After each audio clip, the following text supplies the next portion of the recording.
The special meeting is called back to order. Will the secretary please note that all board members are present with the exception of Senator Alston and President Ross. The first item on the agenda is 3B, motion to adjourn executive session. Is there a motion to adjourn executive session? So moved. Is there a second? Second.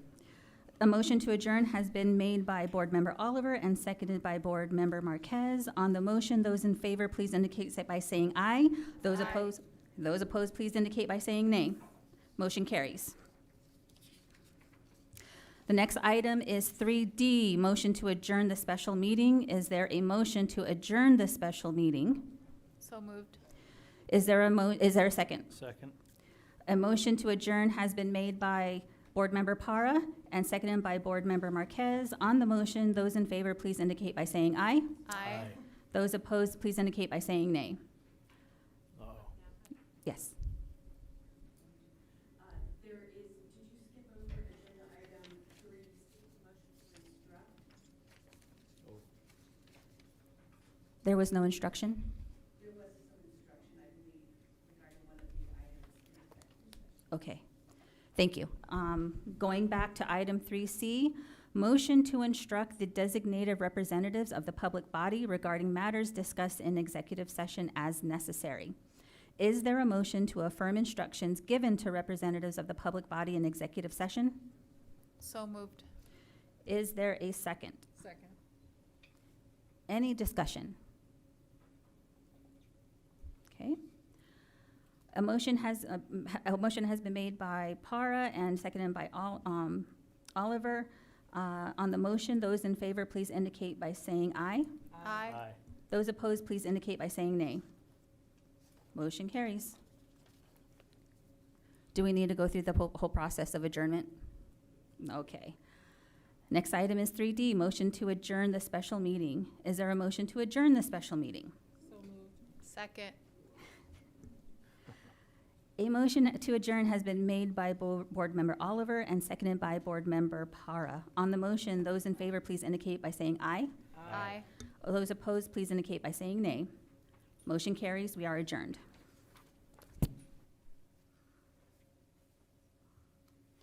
Okay. The annual organizational meeting of the governing board is called to order. Will the secretary please note that all board members are present with the exception of Senator Leila Alston and Board President Nikita Ross. Please note that today's meetings are being live streamed. Also, please note that we have a Spanish interpreting services available in the back room. Board Member Hernandez, please read the statement in Spanish. Of course. Buenas tardes. Si necesita intérprete en español, favor de mirar a Joel, que se encuentra a un lado del cuarto. Gracias. Pursuant to statute and in accordance with Governing Board Policy BDA, the first item is 2A, election of the Governing Board President and Clerk for the 2024 calendar year. Tonight, all nominations will be made from the floor. Any board member may place a name for nomination. Neither a motion nor a second is required for the nomination, but a majority vote is required for the election. Do we have a nomination for President of the Board for 2024? Madam Clerk, I would like to nominate Seisha Napa as Board President. Are there any other nominations for President? If not, I will close the nominations. Myself, Seisha Napa, has been nominated as President of the Board. There being only one nomination, is there a motion to declare that Seisha Napa is elected President of the Board by acclamation? So moved. Is there a second? Any discussion? On the motion, those please in favor indicate by saying aye. Aye. Aye. Aye. Those opposed, please indicate by saying nay. Motion carries. Congratulations. Thank you. Okay. Let's see. All right, moving on. Do we have a nomination for Clerk of the Board for 2024? President Napa, I have a nomination. I would like to nominate Board Member Aaron Marquez as clerk.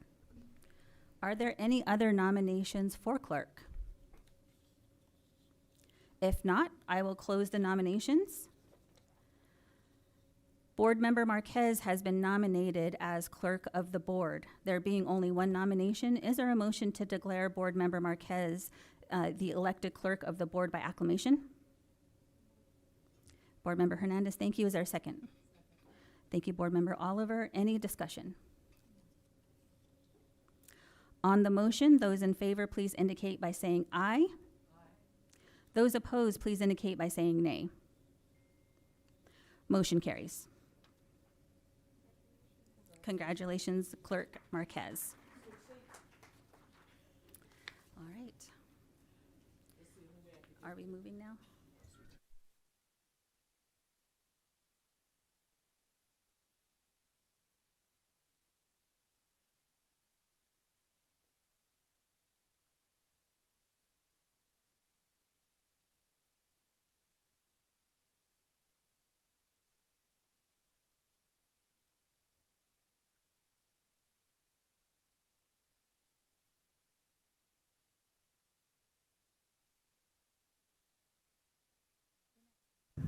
The next item is 2B, delegation of authority to and appoint of the superintendent or designee.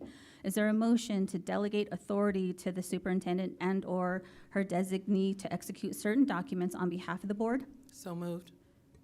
Thank you, Board Member Oliver. Is there a second? Second. Thank you, Board Member Para. A motion has been made by Board Member Oliver and seconded by Board Member Para. Is there any discussion? On the motion, those in favor, please indicate by saying aye. Aye. Those opposed, please indicate by saying nay. Motion carries. Next item is 2C, delegation of authority to board president and/or clerk and school district officials.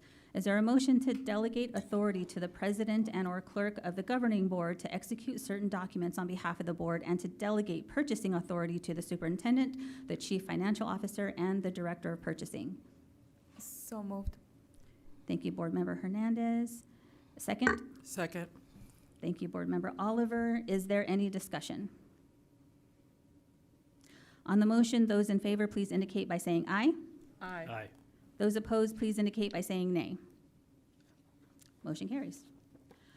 Next item is 2D, appointments of hearing officers and district representative regarding purchasing protests. Is there a motion to appoint the following hearing officers for the 2024 calendar year for employee due process hearings and student due process hearings? Mr. C. Benson Hufford, Mr. Harold Murkow, Mrs. Prudence Lee, and all persons designated as hearing officers by the Arizona Department of Education or State Board of Education, and appoint the Director of Purchasing as district representative to issue decisions in response to protests filed. So moved. Thank you, Board Member Oliver. Is there a second? Second. Thank you, Board Member Para. Any discussion? Oh, Hernandez, thank you. Is there any discussion? On the motion, in favor, those in favor, please indicate by saying aye. Aye. Those opposed, please indicate by saying nay. Motion carries. Good grief. The next item is 2E, reaffirm calendar of the governing board meetings for 2024. Is there a motion to reaffirm the schedule of governing board meetings for the 2024 calendar as presented? So moved. Thank you, Board Member Para. Is there a second? Second. Thank you, Board Member Oliver. Is there any discussion? On the motion, those in favor indicate by saying aye. Aye. Those opposed, please indicate by saying nay. Motion carries. 3A, adjourn the organizational meeting. Is there a motion to adjourn the organizational meeting? So moved. Thank you, Board Member Para. Is there a second? Thank you, Board Member Oliver. On the motion, those in favor, please indicate by saying aye. Those opposed, please indicate by saying nay.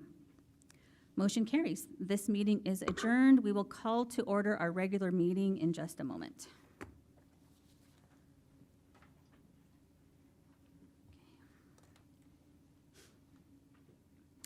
The regular board meeting is called to order. Will the secretary please note that all board members are present with the exception of Senator Leila Alston and board member Nikita Ross.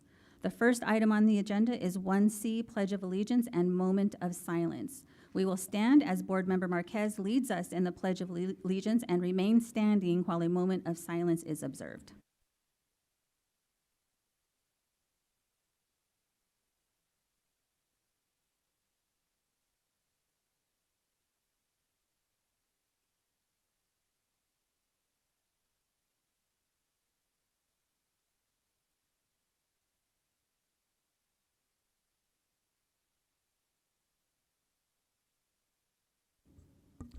Thank you. The next item on the agenda is 1D, Land Acknowledgement Statement. Please remain seated as Board Member Para reads the PXU Land Acknowledgement Statement. Thank you, Madam Chair. The Phoenix Union High School District is responsible for and committed to creating educational environments that prioritize the achievements of Native American students. We are committed to making their cultural identity visible by acknowledging that our school district resides upon the ancestral lands of the original caretakers, the Huhukam ancestors of the Aki Meraltam, the Ankh-Aki Meral Atham, the Ta'ana Atham, and the Akchin. These sovereign nations are presently known as the Gila River Indian Community, Salt River Pima Maricopa Indian Community, the Tohono O'odham Nation, and the Akchin Indian Community. This formal acknowledgement is dedicated to the 22 sovereign nations of Arizona. PXU understands the importance of providing reparations through truth-telling. We recognize the historical injustices not traditionally taught in the classroom and are committed to practices prioritizing Native American knowledge, history, representation, and healing. We commit with an open mind to always respect the land, its histories, and its ancestors. Thank you. Camelback High School's Visual Arts Department prepares students for college, career, and life by deepening students' ability to communicate, problem solve, and persevere through artistic expression. Whether students engage with an introductory art exploration course, dual enrollment ceramics course, advanced digital photography, or advanced placement 2D and design drawing, and painting coursework, Camelback art students learn how to analyze and interpret various art forms, as well as how to utilize a wide variety of media. The Camelback Visual Arts Department believes that engaging in artistic expression is essential to developing students' adaptability, integrity, and self-efficacy. This month's governing board display clearly represents how Camelback Spartan artists utilize the elements of art and principles of design through technical precision, critical thought, and creativity. Many of the works displayed in this month represent Camelback students' self-selected themes. The Camelback Visual Arts teachers are so proud of the students' artwork and achievements. Please enjoy the collection this evening. Next item on the agenda is 2A, recognitions and accomplishments. Tonight, we will celebrate the incredible accomplishments of our students, schools, and staff. Board Member Oliver. Thank you, Madam President. That sounds great. The Questbridge National College Match is a college admissions and scholarship process through which high-achieving students who meet specific criteria can be admitted early with full 4-year scholarships to some of the nation's top colleges and universities. Throughout the National College Match application, students who have excelled academically in the face of adversity can highlight their unique stories and stand out in the college admissions process. In the fall, Questbridge selects top applicants as finalists, and students can rank up to 15 colleges to be matched and admitted early with a matched scholarship to the college that appears highest on their list and that also wants to match with them. Please join us as we congratulate the following incredible PXU scholars who matched this year. Dario Brambilla from Trevor Brown matched with Stanford. Unfortunately, Dario couldn't be with us this evening. Valeria Lopez Marquez from Maryville Gifted and Talented matched with Swarthmore.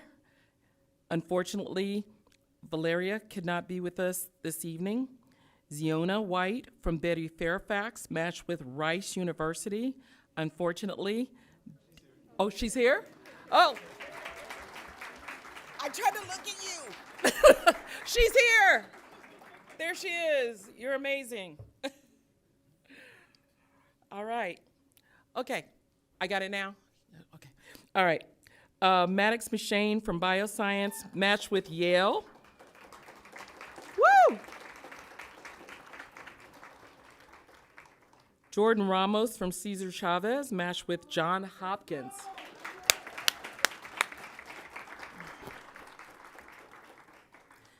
And Ashley Gutierrez Torres from Metro Tech matched with Duke. Woo! Congratulations. Oh. Okay, congratulations to our scholars.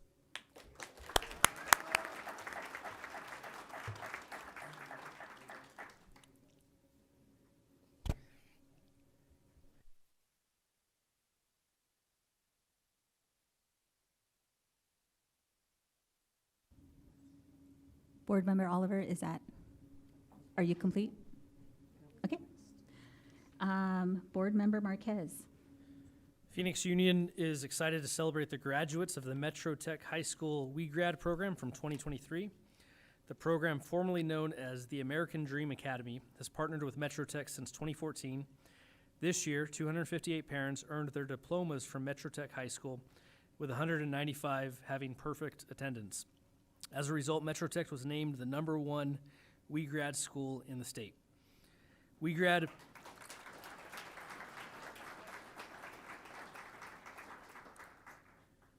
connects parents with resources to support their child's enrollment and future success in college and beyond. There are 9 modules for parents to complete, with topics ranging from preparing for college, building your network, financial aid, and college goals. Program graduates received a certificate of completion and ongoing support to ensure their child's success at the next level. Principal Wright shared her excitement and hope for future life-changing opportunities for students and families in our community through its program. Please join us as we congratulate Miss Shauna Wright, Miss Jessica Bollinger from Metro Tech High School,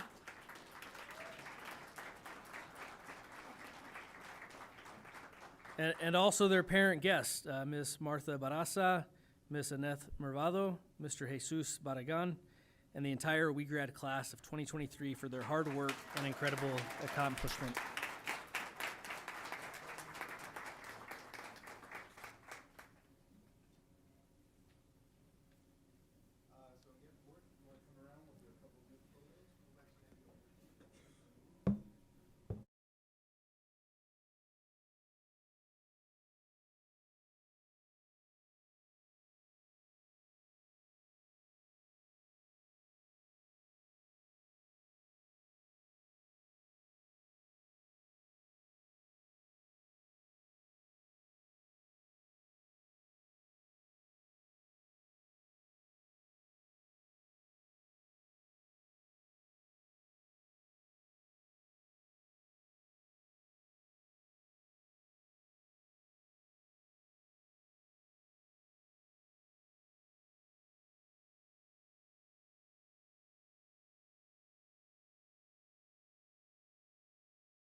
Congratulations, students and parents. We're super duper proud of you. The next item is 3A, reports from employee organizations. Mr. Esteban Fleming, CTA President, Ms. Anastasia Jimenez, CEA President, Mr. John Doherty, ADA President.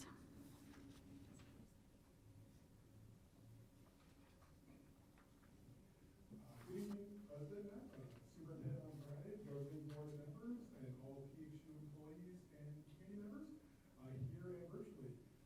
Happy 2024. Happy to be here on behalf of my 1,000 members. Tonight's report is going to be really short, like I hope our governing board meeting is going to be, so we can all get home and be ready to go for the weekend. So the first week back is always really tough. I think all my colleagues will admit that this first 3 days seems like about 7.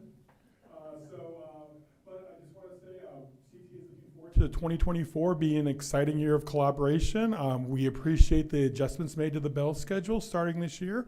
I've had nothing but great things. Our members are looking forward to our discussion on safety, and I hope that our campus at Lindo Brill can have some opportunities to hear and be part of that trial process. And besides that, the last little thing, that we've had a little bit of a hiccup at the end of last semester and the beginning of this semester has just been technology in regards to our district's ability to maintain bandwidth when we have all of our students and all of our, for final exams in the beginning of the semester. I know that our tech partner has been great in communicating out and letting people know, but when we have multiple days and staff can't get on or students can't get on the test, it does yield frustration. And particularly for some of our students at the end of a semester, if they can't get a final exam done and they end up with either an incomplete or they have a delayed grade, it just causes a little bit of stress. So I hope that as we look at the bond that we just passed, that technology upgrades can be something that we looked at. But besides that, thank you all. We look forward to working with everyone and enjoy the day. Thank you.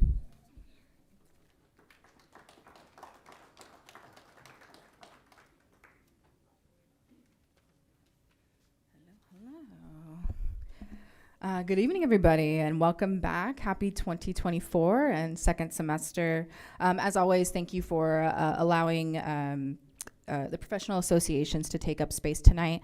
So thank you to the governing board and our PXU community. Much like CTA, CEA doesn't have too much to share with you all as we shake out of that vacay mode and back into the work mode. However, one item we do want to remain involved in and supportive of is the superintendent search and selection process.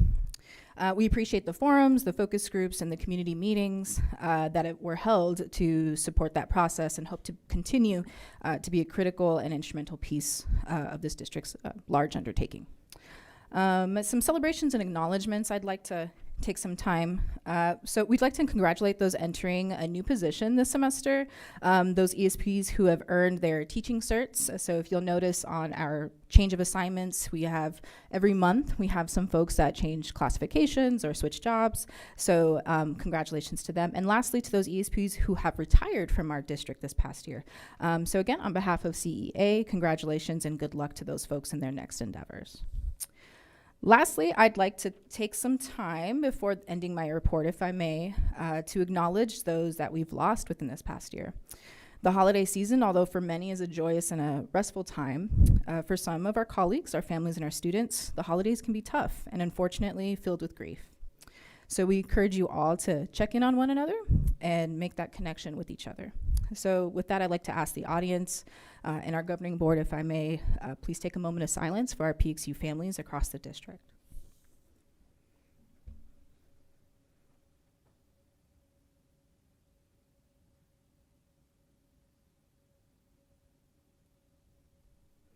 Thank you.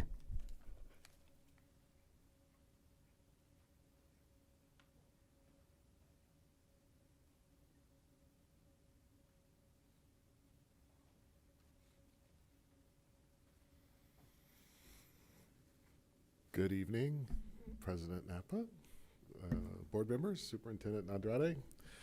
Happy New Year, welcome back, and congratulations, President Napa and Clerk Marquez on your selection.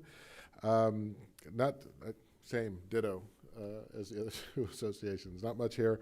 A quick comment on the superintendent search, just to keep top of mind the process. In any kind of new process, we all know change is stressful, and people often, are sitting around wondering and predicting and all the things. So just a note to, as we go through this process, to ask that, and ensure that it will, but encourage you to allow us to continue our operations at every level, and so that our teachers can show up and our staff and serve our 28,000 students and their families over this time when we select our next superintendent for this organization. Thank you once again, and I'd like to wish once again you all, as you continue your stewardship of our district, the very best as you take on this challenging and difficult work. Thank you.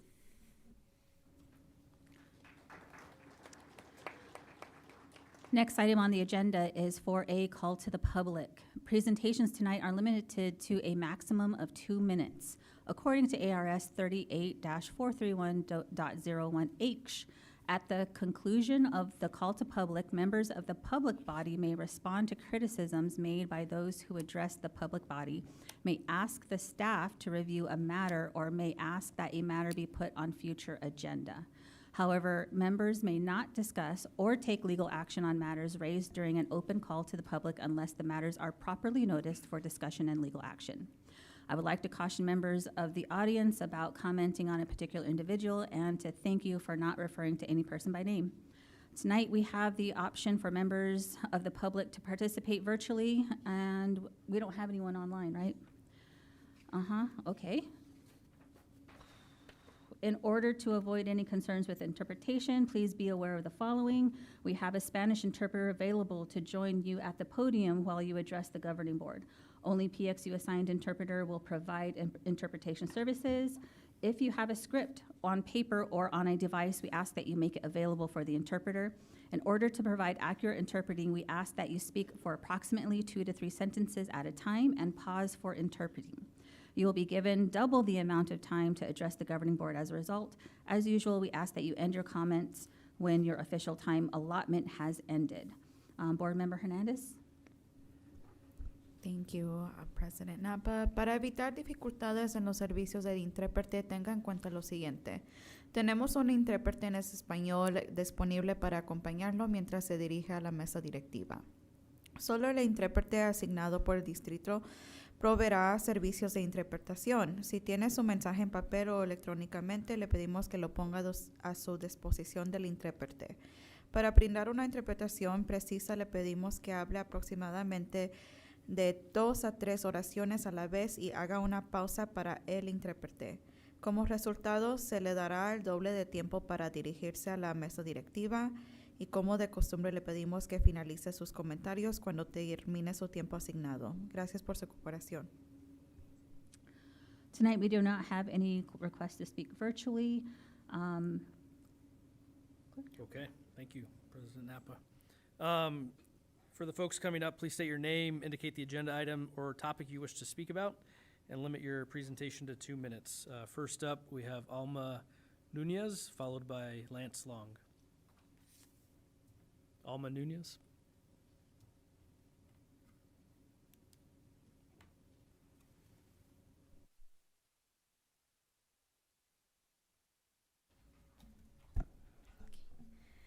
Buenas tardes, presidente y miembros de la mesa directiva. Mi nombre es Alma Núñez. Estoy muy orgullosa de ser mamá del distrito escolar Phoenix Union y ser parte de la South Mountain School. Quiero tomar esta oportunidad para compartirles un poco del trabajo que estamos haciendo los padres de familia con la organización All in Education.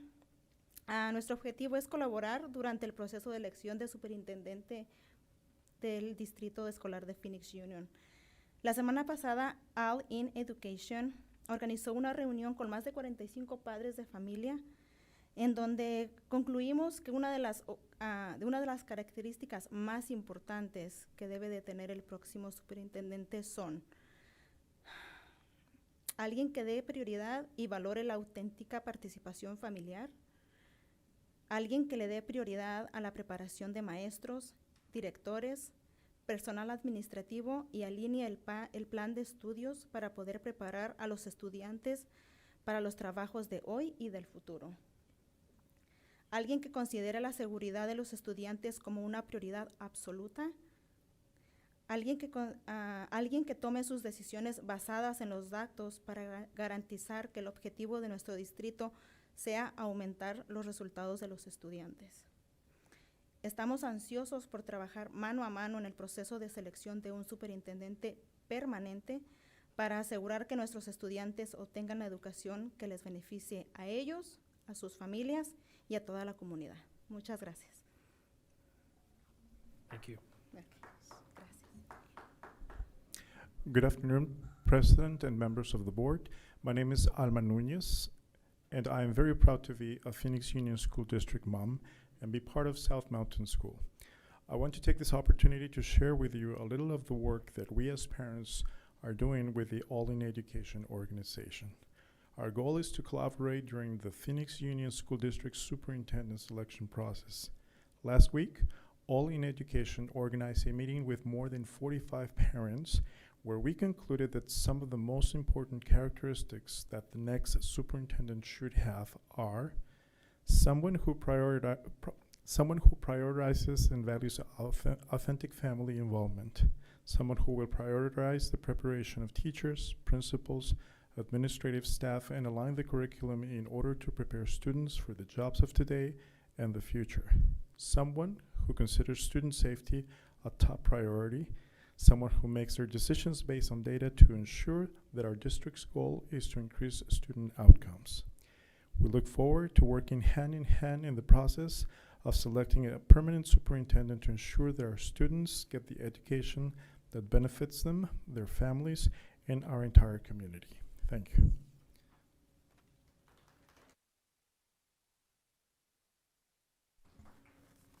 After Lance Long, we'll have Aaron Henderson.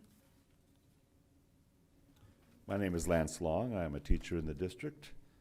Last month, in response to the requirement that teachers and administrators are going to have to bear a much larger burden, financial burden for healthcare, I asked if the district leadership are going to participate in that burden.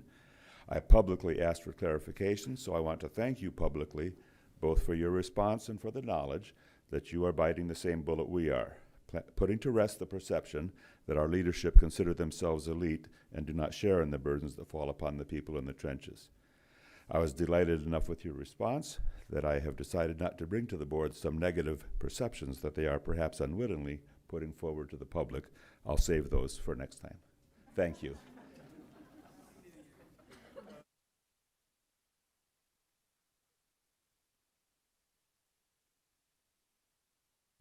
We'll have Monique Mogro following Aaron Henderson. Thank you.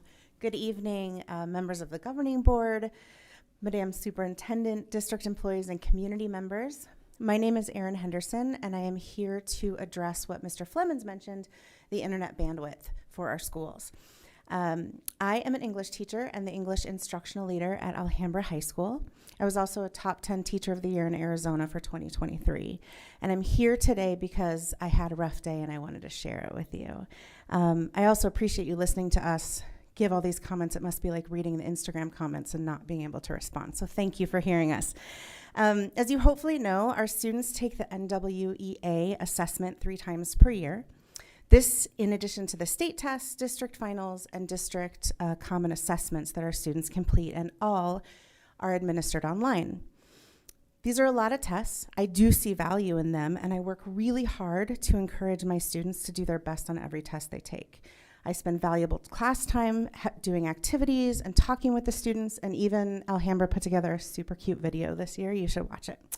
When it comes to testing, I do my job. I hype up my students. I get them to a place where they are ready to commit to trying hard. I did it in the fall with the NWEA. I did it with our district common assessments and our final exams in December. And today, the internet was out just like it was yesterday. I did my job, and I encouraged my students. I created a secure testing environment. I got all of my students to put their phones away, and the internet failed them. And I wonder how I can continue to ask my students to take this seriously when every time it fails. The internet issues that our campuses face daily are unsustainable, and so I'm just asking the board to consider using some of that bond money for bandwidth. Thank you so much.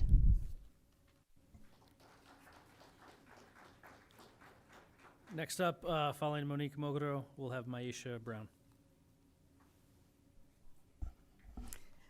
Good evening, President Napa, School Board, Superintendent Andrade, community members. I'm Monique Mogro. I'm the ed mentor and also a CTA representative, and I'm here on behalf of some people who have come to my door asking for information and advice.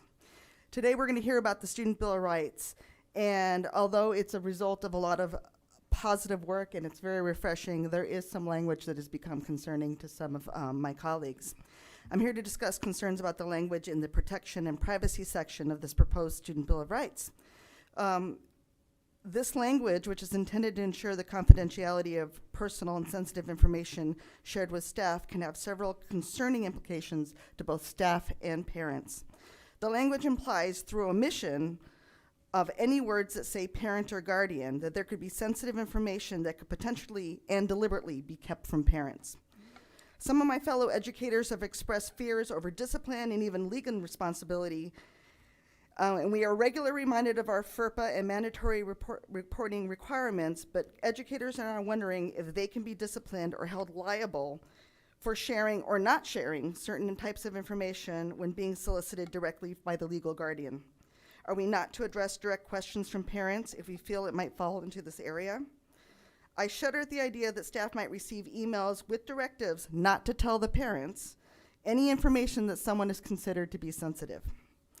As a parent of teens, I never imagined that if I asked someone who supports my child at their school that I might not get a direct answer. If deliberately excluding guardians from this protection and privacy section was not intended, I recommend a small edit to include them specifically. If it is intended as written, I wonder how we could ever feel comfortable having a real discussion with a parent again, wondering how that might be held against us. So while protecting student privacy is very noble, it is equally important to balance.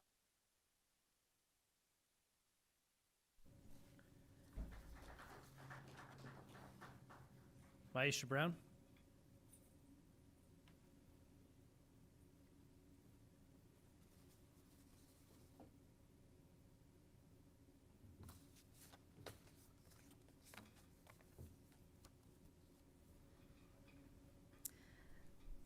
Good evening.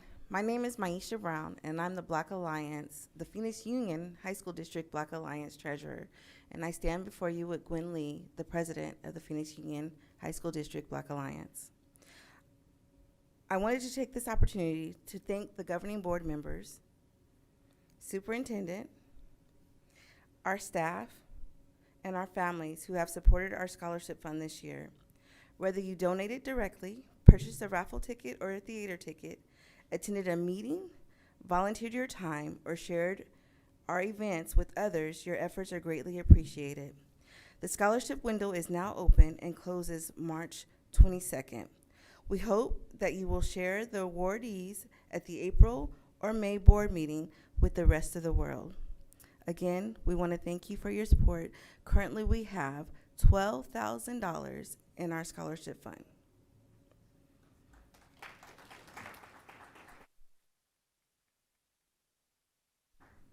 That concludes public comment. Thank you. The next item is 5A, approval of consent agenda. Is there a motion to approve the consent agenda items as presented? So moved. Thank you, Board Member Oliver. Is there a second? Thank you, Board Member Hernandez. A motion to approve consent agenda as presented has been made by Board Member Oliver and seconded by Board Member Hernandez. Is there any discussion? On the motion, please, those in favor, please indicate by saying aye. Aye. Aye. Those opposed, please indicate by saying nay. Any abstentions? Motion carries. The next item is 6A, Superintendent Report. Ms. Andrade, please provide your report. Good evening, President Napa, members of the board and community. Let's go ahead and kick off this evening by celebrating our first $1 million scholars. Natalie Rodriguez from Franklin Police and Fire and Tremarian Thomas from Chavez Arch Program. Both students, yeah, there's more coming. Both students have received substantial packages from both local and national universities. Natalie plans to attend NAU to study psychology in the hopes of becoming a forensic psychologist or a therapist. Trey plans to study finance, economics, and pursue a career as an investment banker. While he is still undecided on his choice, the word on the street is he's leaning towards Howard University. Natalie, Trey, good luck. We are so very proud of you, and we look forward to you returning to your community to speak as alumni. Right behind our $1 million scholars are the Flynn semifinalists, Luis Hernandez of Bioscience and Capri Carlisle of Franklin Police and Fire, as they pursue Arizona's most competitive merit-based scholarship. With over 1,000 applicants, the pool is narrowed to just 80 semifinalists. As a semifinalist, they've already won so much. They've earned generous scholarships to Arizona public universities in the amount of $15,000 per year. But Flynn, to make it to the actual finals, provides not only tuition, but housing, meals, and the ability to study abroad. About 20 scholars will be selected from the 80 semifinalists for the award this spring. Please join me in congratulating Luis and Capri on being semifinalists, and we look forward to the final selection. I just want to give a shout out and a huge thank you to Betty Fairfax High School for hosting our choir expo on December 4th. School choirs from across Phoenix Union came together to showcase their amazing voices. It was an incredible performance with so much talent. Huge shout out and kudos to our visual and performing arts departments for continuing to nurture this talent in our students. On 12/14, the U.S. Secretary of Human and Health Services, Javier Becerra, visited Bioscience High School. Bio students led Secretary Becerra through a school tour highlighting the programs and initiatives that they are most proud of. Additionally, students took part in a panel discussion on environmental issues and passions that they care deeply about as Arizonans. I want to extend a huge thank you to all that attended, our partner districts, those that brought students with them, and of course, Principal Boyce and her staff for hosting such a special visit. On December 15th, we celebrated Carl Hayden's Literacy Garden. Students and community gathered to celebrate having a shaded, peaceful place on campus to read, find a book, or just enjoy the quiet. A huge thank you to Councilwoman Pastor's office for partnering and supporting this effort and project, and to Principal Rubio. It is beautiful, complete with, you can kind of see in the picture, the big mural on the wall. It's got reading benches and plenty of books for all to enjoy. Just before the winter break, we had the opportunity to celebrate our graduates at the winter promotion ceremony. Thank you to Central High School for hosting us, our marketing team, and the students, staff, and families who attended to support our students. I'm especially proud of, in the next slide, these 4 graduates that came back to us through the Engagement Center and made that decision to re-engage with their education last semester. And look at them now, they have all graduated, so I'm very proud of them. I want to recognize and acknowledge our gratitude for the support for the Phoenix Union Foundation for Education. 6 classroom teachers were awarded mini grants, funding equipment such as 3D printers, chemistry kits, robotics, even a calming zone in a classroom. I think there's sewing materials somewhere in there. And it's a great opportunity to give back into the classroom. So thank you to the foundation, and congratulations, Phoenix Union teachers. Stephanie Clay from the Academies at South Mountain and Stephen Fowler from Maryville were nominated for the Diversity Leadership Alliance Champions Award. Ms. Clay and Mr. Fowler have been engaged in helping students participate in DLA youth leadership for over 15 years now. This organization guides leaders in transforming culture and building an inclusive community where each person is equally respected and empowered. These youth meet monthly with their students and sponsors, and really they're taught how to present themselves in the world. Each month, students are taught structured curriculum, diversity awareness, emotional intelligence, how to create your brand, and the list goes on and on. The dedication of counselors to bring students these opportunities is so important to helping our students reach success in college, career, and life. So we are so grateful. Congratulations to Stephen and Stephanie. Phoenix Union has been hard at work since 2022, replacing an age intercom and bell system. The new system is now a web-based platform that works in conjunction with phones to provide paging, bells, and emergency notification. During the first quarter, we began assessing all audio speakers and overhead paging. Work began second quarter to repair all damaged or failed audio, to install new speakers in areas where they may not have been in previous, such as like offices or restrooms. Next year, in 24-25, the project is set to expand even further, and this will include the ability to provide visual paging and notifications. So with this comes this wall or ceiling-based alerts. Haven't seen it yet, but I'm trying to imagine it, with flashers, ability to have live or even pre-recorded audio or text to all signs instantly. This can be activated through a school office, through a safety office, or even remotely from the district office. I want to recognize and thank the tech teams for adding and upgrading this additional layer of safety and communication, and I hope we never have to have a tornado take cover in Arizona. Okay, as we head into the weekend, Phoenix Union will close on Monday in honor of the life and legacy of Dr. Martin Luther King Jr. He is honored as one of America's most significant leaders for social justice, freedom, and equality.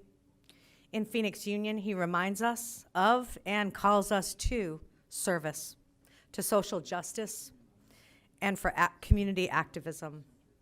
I encourage our community to take part in celebrating and honoring this weekend and day and the transformative impact he has had on our country, our communities, and to continue to push us forward as an institution every single day in all that we do.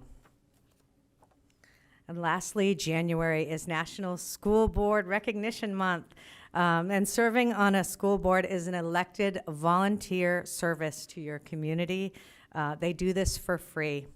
It is far from easy. It requires hours well beyond the time you see at board meetings. It requires listening to your constituents, staying knowledgeable in current issues, and being accessible to your community.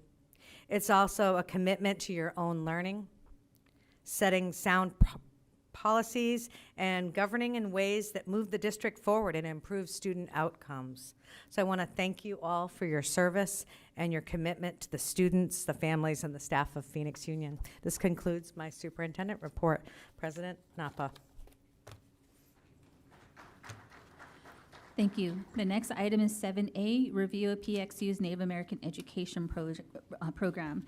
Ms. Karen Cardenas, Director of Student Learning, and Mr. Tony Camp, Executive Director of Teaching and Learning, will give this presentation. Mrs. Cardenas.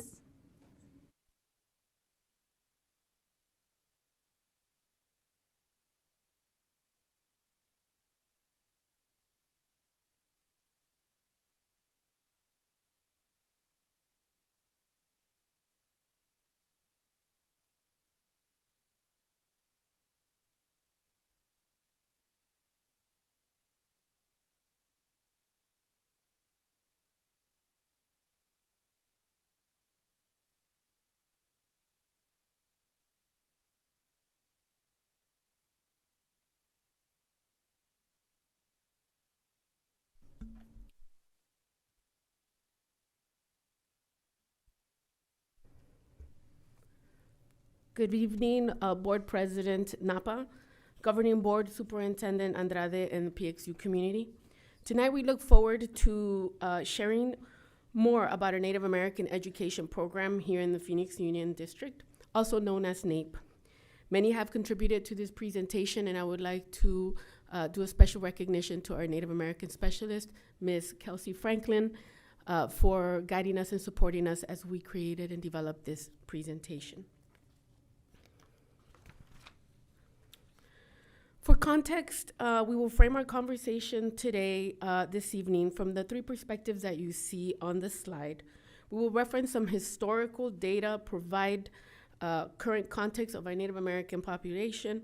We will close with best practices that contribute to Native American student success, how we can refine our work and identify next steps to ensure that we, as a district, are collectively collaborating towards every Native student's success in college, career, and life. One of the first commitments we made as a district was to work collaboratively with our community, our parents, our students, and identified experts to help us develop, adopt, and implement a formal land acknowledgement. As a result, we begin every board meeting with this reading so that we can honor and remember the original caretakers of this land. Throughout this presentation, we will refer to the commitment that states that we are truly being committed to practices prioritizing the knowledge, the history, representation, and healing. And what better way to celebrate and acknowledge what our campuses are doing as they embrace the land acknowledgement commitments. Here are some examples of how our schools are embracing the commitments. Carl Hayden and Betty Fairfax formally adopted the land acknowledgement through a formal process. And Bioscience hosted a speaker series and field trips so that the students can learn more about Native history, policies, voting rights, and land and water rights. The Native American Education Program is proud to lead the work in collaboration with students, parents, community members, site leaders, and staff. We work diligently to ensure we embrace the work towards our program. And here you can see the goals that we have for the NAEP program. And we could not do this without the support of our amazing staff members, and they're actually sitting here. They are present today, so thank you. Our PXU Native American program is staffed by one Native American specialist, a certified employee, Ms. Franklin, and 4 classified employees, the Native American advisors, currently staffed by Ms. Teloyamtua, and recent hire, Ms. Maris. The average caseload for a PXU advisor is 290 students across multiple campuses. We currently have 2 openings in the process of interviewing, and as a result, our specialists and advisors have taken on additional responsibilities to support campuses. NAEP is also supported by 2 additional advisors in partnership and funded by the Gila River Indian community. Their caseload is approximately 75 grade students. The advisors are responsible for supporting our Native students by checking in on their academics, their attendance, connecting, advocating, and setting up cultural events. Some of their responsibilities include the collection of certified eligibility forms, home visits, co-sponsoring clubs, communication with counselors, and connecting our families to support services. The advisors are trusted by our families, and often they are the first ones that our students go to. They are the liaisons to our schools and the greater Native community. They are truly a valuable asset to our district. In addition to maintenance and operations funding, NAEP is supported by 2 supplemental federal programs, federal grants, Johnson O'Malley and Title VI. Funding is used to provide opportunities and services that support the unique needs of our Native American students in ways that promote academic success and cultural enrichment. In order to obtain these grants, certification eligibility documentation is required, such as proof of being a registered member of a federally recognized tribe. JOM funds students' trips such as Unity Conference, class fees, and caps and gowns for our graduating seniors. For Title VI, funds support part of the specialist salary, additional pay for our advisors, supplies, and cultural events such as Career Night. Our parent committee is involved in approving the use of these funds in accordance with grant requirements. So in order for our district to get federal and state funding, we must follow strict guidelines. Therefore, the identification of Native American students is important to document. And this is something that our advisors closely monitor and organize. There are 3 ways of looking at the Native American student enrollment. The first one is self-identification. And this happens at registration when they sign in and register. And according to our Synergy data, over 1,200 students self-identify as Native American or American Indian or Alaskan Native. Out of those 1,200 students that self-identified as Native American, 800 identified a tribe or tribes. And the third way of looking at enrollment data is through the certified eligibility process, which is what the state reports. And this documentation can also be provided, as you see on the left. It can be provided at registration. And those 3 documents there are the forms that are required for this certified eligibility. And if not, our advisors are there to help and support our students to get these eligibility forms in. And we currently have approximately 600 students with certified eligibility. And as we dive deeper into this enrollment data, we're realizing that students that identify as 2 or more races are not populating into our data. So this is something that we are currently addressing. And as stated earlier, over 1,200 of our students self-identify as Native American, American Indian.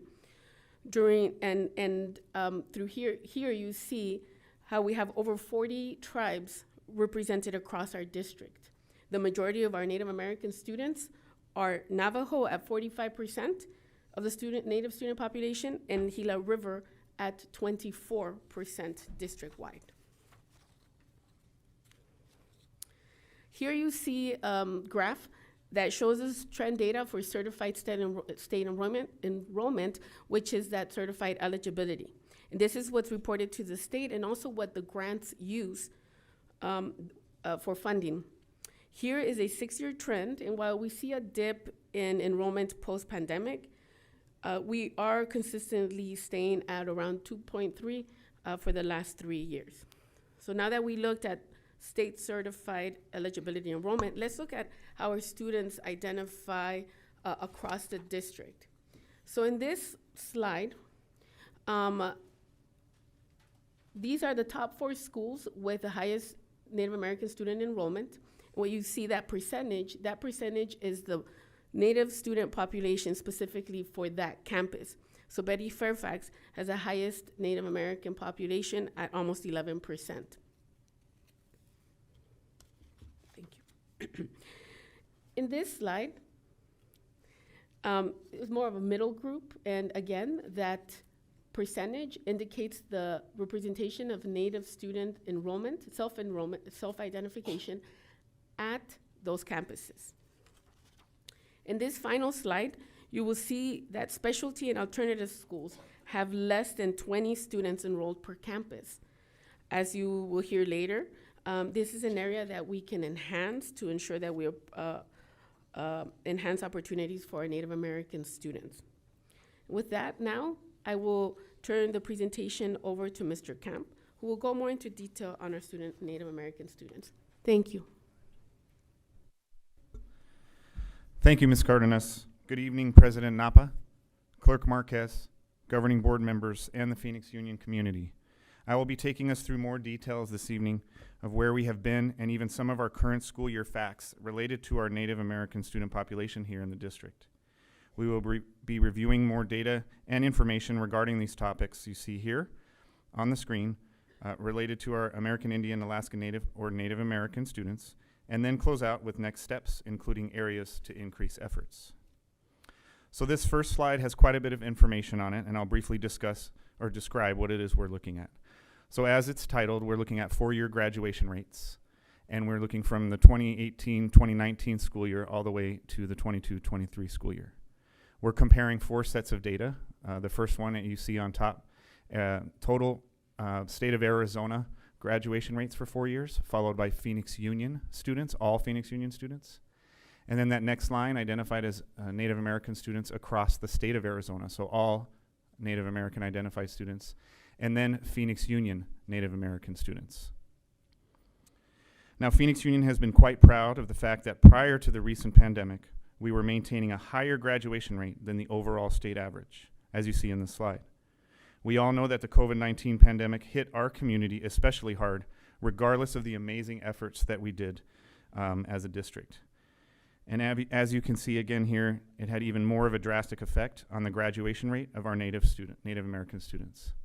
Now, just for reference again, the Phoenix Union red color is the Native American student four-year graduation rate for our Phoenix Union students. And for the 2019-2020 school year, we were very close to the entire state's graduation rate of our Native students. But again, the impact to our students who are Native American over the next 2 years through the pandemic took quite a hit from the 1920 school year, 2021 school year, and the 21-22 school year. Please note, as this is important, the 22-23 school year data is preliminary data and will be finalized. And just a reminder that our state accountability systems use the graduation rates from the previous year as part of the school letter grade calculation. We do see a positive trend in the right direction with that preliminary data, as the upward slopes of our students in Phoenix Union is once again closing that graduation rate gap compared to the state. And we know we can get there, as the pre-pandemic numbers speak to that possibility. We are also able to work with our students that don't graduate necessarily in 4 years, as we also calculate and count the 5, 6, and 7-year graduation rates. And our 5 and 6 year grad rates for our Native American students increased to 66 and 75% respectively, with an almost 85% graduation rate for 7 years. So overall, we are moving in the right direction with the hard work of our campus principals and teams on campus for overall district graduation rate, as well as with our Native students. But there is still, of course, work to be done. Another measurement of where their students are being successful is if they stay in school. Hopefully with us in Phoenix Union, but if not, in any school system. If they don't, then they are identified in this dropout rate data. So in the previous slide, we of course want graduation rates to increase. With this data, we would want this data to decrease. And again, we are comparing the state of Arizona overall dropout rate, the Phoenix Union overall dropout rate for all students, and then the Native American student dropout rate across the state of Arizona with Native American students in Phoenix Union. Again, the 22-23 school year here data is not official, it's preliminary. So consider the fact that according to research, student dropout rates significantly impact the well-being of our students, not just financially, but also for their physical and well-being. Later in this presentation, I'll be discussing some details of that research and what it has said for decades about what will improve student success in schools. This next comparison is in regards to student attendance. This data is from last school year, and I'll briefly describe what we're looking at. So this is on the top graph, it's a total number of classes missed by various ethnicities, and then the total for all students on the far right. It is important to compare percentages here to the percent of total student population. So for example, you see that our Hispanic student population across the district is about 81%, as depicted on that lower graph. And so what we're looking for here is for the percent of absences for each group, as indicated on the top graph, to match. So if there is attendance percentage is lower, that's a good thing, meaning less absences, and if it's higher, then that identifies a disproportionality as attendance issue specific to that demographic. So while our Native American, our American Indian or Alaskan Native students, or Native American students, roughly around 2.3% of our population, those absences about 2.7 is pretty similar. As we looked at this, there's no real disproportionality. Now, our students tell us that some, but not all, of their attendance issues occasionally relate to transportation.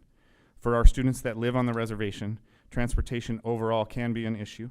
And while our transportation department does a good job and their very best to navigate routes, many additional factors can contribute to this. Some of these factors include pickup locations compared to their home residence. And some students that live on the reservation are very far distance from those pickup spots. Other factors include safety concerns, maybe they missed the bus or not and don't have another ride to school, or other personal or family related issues. Now, while Phoenix Union has made efforts to make transportation route adjustments. More work is needed here, perhaps to include coordination with tribes and our tribal organizations. Next, I will move to a discipline comparison. This information may look very familiar to you, as Ms. Tarkington and her team in Student Family Services presents this formally every year. So as we looked at discipline and disposition to see if there was any data points of concern, there wasn't a disproportionality with our Native American students with respect to discipline and disposition. And you can see in this data depicting the total percent of referrals last school year by race here on the right, and the percent of referrals received by Native American students is comparative to the overall enrollment population, around 2.3 to 2.5%. As we analyzed the overall discipline information, we also looked at those interventions that are related to the school code of conduct. These interventions are provided by specific staff on our campuses, trained staff for mandated groups, behavior intervention specialists, social workers, counselors, administrations, and other support services staff. Our Native American advisors don't have a role in this data specific to these types of interventions, and for good reason. As Ms. Cardenas mentioned earlier, the development of that trust and the relationships with students and families, as she had mentioned. I'd like to just briefly say kudos to the Student Family Services Division and other district and campus staff for the tremendous recording and providing of interventions that totaled over 23,000 last year. And about 2.6% of those interventions were given specifically to our Native American students. You know, as we dive into data, we notice interesting things, and we did notice in this data that the majority of the interventions needed for our Native American students were related more toward decision-making skills, whether they're minor or major, such as ditching or substance use or other related behaviors, and not as much related to de-escalation interventions as a result of aggressive or dangerous acts. And this is the type of data discovery that helps support services and all staff really zoom in on that student data and identify the root cause for behavior incidents. Tonight I'm only going to show just one of our state achievement measurement tools, the ACT. As you all may recall, board members, in our recent board retreat in October, we unpacked and went deeper on this and other achievement data overall, and with a focus on special education. However, tonight I want to bring your attention to that top highlighted box, identified as American Indian and Alaskan Native students. I'll briefly describe this as well. You see the various parts of the ACT test along the columns, and then the ethnic groups over along the left, as well as further down, male and female. As you can see on this high stakes and timed state achievement test, our American Indian, Alaskan Native, or Native American students have been performing either at or just below the district average, but over the last 2 years have taken a decline more than the overall average. An example of that is if you look at the math column on 2019, on the 2019% met, the Native American students were just at, with the total district number there at the bottom. These numbers show that these students are currently one of the lowest demographic groups, and we are not happy nor satisfied with these outcomes. However, as with all of our students, we continue to work on not only preparing them for these timed high-stakes tests, but also with respect to our guaranteed and viable curriculum efforts. We have also recently implemented the assessment monitoring of our students' academic growth, as you heard earlier tonight during public comment, with the NWEA MAP growth test that allows us and teachers to zoom in more on the individual student level. Now I'm going to transition us into student representation with some of our many programs within the district. Remember, to everyone at a recent board meeting, our Native American Education Program students who are active and play a leadership role within our Native youth councils joined us here and provided us details on their experiences.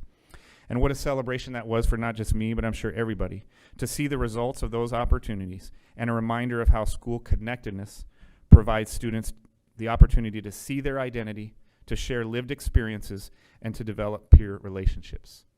And I'm happy to announce that we currently have 2 more schools that are in process of formally establishing a youth council, both Camelback and North High School.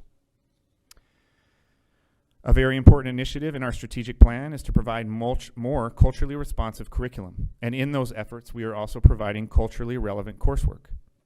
As you know, we currently offer 2 Arizona Board of Regents approved courses for English and Social Studies credit, and those through 3 different perspectives.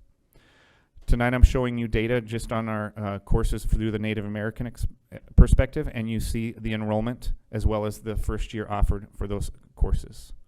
I'd like to briefly call attention to those enrollment numbers for this school year, the 23-24 school year. And unfortunately, our English numbers went down a little bit.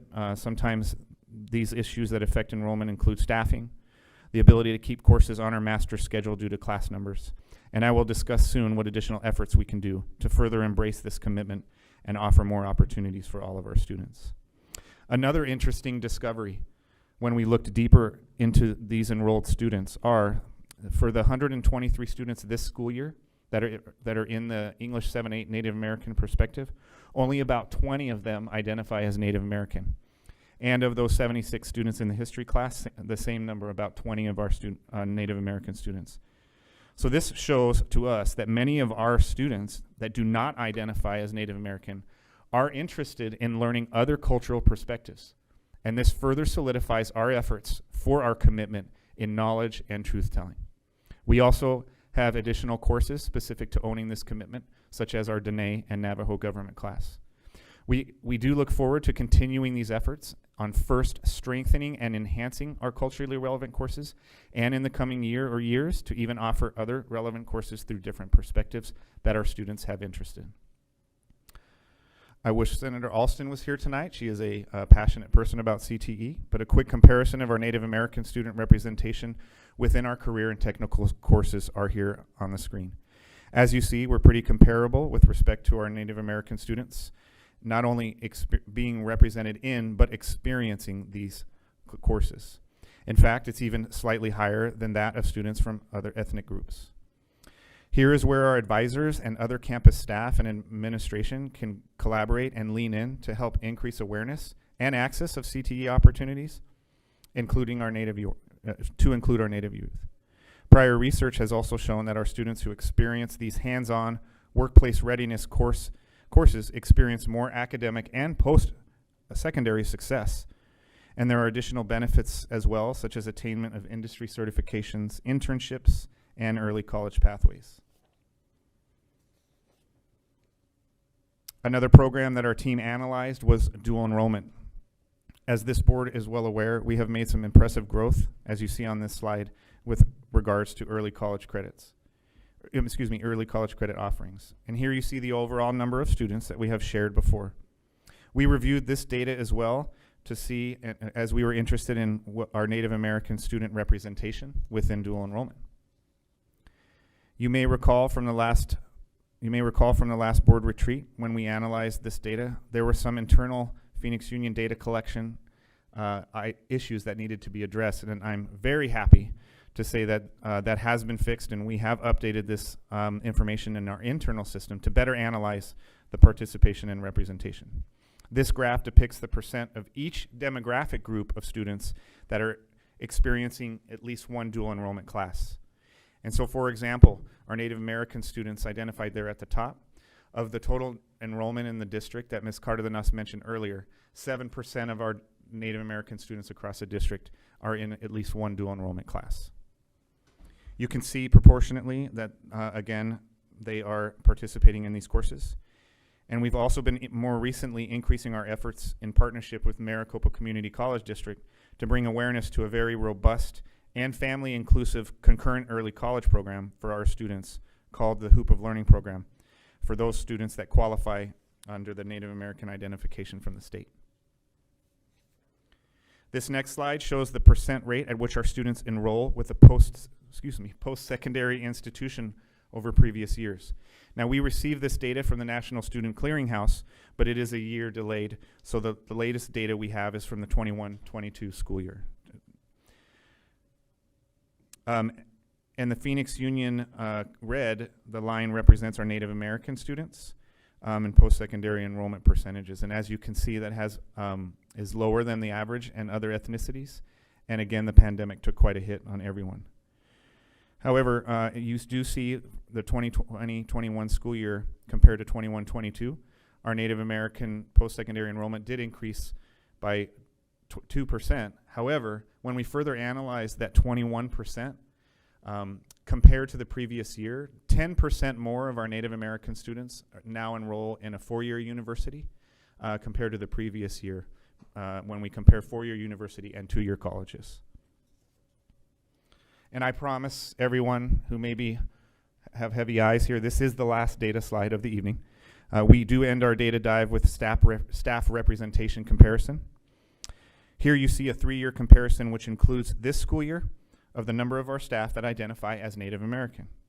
And over the last 3 years, we have brought on 10 additional Phoenix Union family members to join our work, 1 in the classified ranks and 9 in the certified job family. And that's with current vacancies, not only of our Native American advisors, but also within our certified job family overall across the district. As you see here, we do have an opportunity to look more at how we recruit, support, and attain representation within our administrative job family. And so as I transition from our data analysis to the next part of our presentation, I would like to briefly incorporate what many of us know research best practices has continuously said about student success. Some of these include factors and practices that are proven with any student, and some are even more pertinent and effective with our Native American youth. Since the 90s, many researchers have looked at why Native American students are not graduating from either high school or college, and 3 major factors have emerged. There's sociocultural, academic, and personal factors. And what does research say about the factors attributing to student success? We know strong peer relationships are important. We know that connectedness to school or clubs or sports is important. And we actually did dissect this data. And of the 5,000 athletes in Phoenix Union, again, about 2.3% comparatively are Native American students in sports. A trusting adult is always very successful in helping students succeed. Supports for those personal factors I mentioned earlier, such as motivation, safety, and trust. Parent involvement is effective for all students, and it is a contributing factor, and very important that our students are able to connect to their identity and culture. And so in line with that research, we can celebrate those areas where we are successful, and we can see the need to build on current opportunities that exist. We need to expand the net of access to those culturally relevant and responsive coursework. We continue to add to our adult professional development around responsiveness and continue to work on those various programs that you heard about tonight. We also need to bring to light and action those needs that will improve student outcomes. And, as you see on the bottom here, increase the authentic engagement of our leaders. Now, this is not just from attendance and support at our events, but also awareness and action goal setting for these and all of our different demographic groups. And then let's not forget that administrators as well are role models and trusting adults, so that engagement piece is multifaceted. And so I have shared quite a bit of information with you tonight, and through this deep data analysis dive regarding our Native American students, we have some identified next steps. We want to continue that land acknowledgement commitment, both at the district and at our campuses. We want intentional coordination with many roles, both within and outside of our school system. Examples of this include developing a system for those hybrid or distance learning courses. So one teacher could teach a course for students all across the district. Communication and awareness of the portfolio of our schools, including our specialty and our small schools for our Native youth. Recruitment and retention of concurrent and other early college opportunities. Collaboration with our parent committee, but not just continuing that, bringing in this data, maybe even this presentation, and focus around this data for decision making and strategies. We also want to increase data results awareness and action steps with our campuses. We need to bring to light and remind those graduation and dropout rates, the attendance comparison, and the students' progression in school. These are occurring now and with campus admin teams, but we can be more intentional with each and every demographic and group of our students.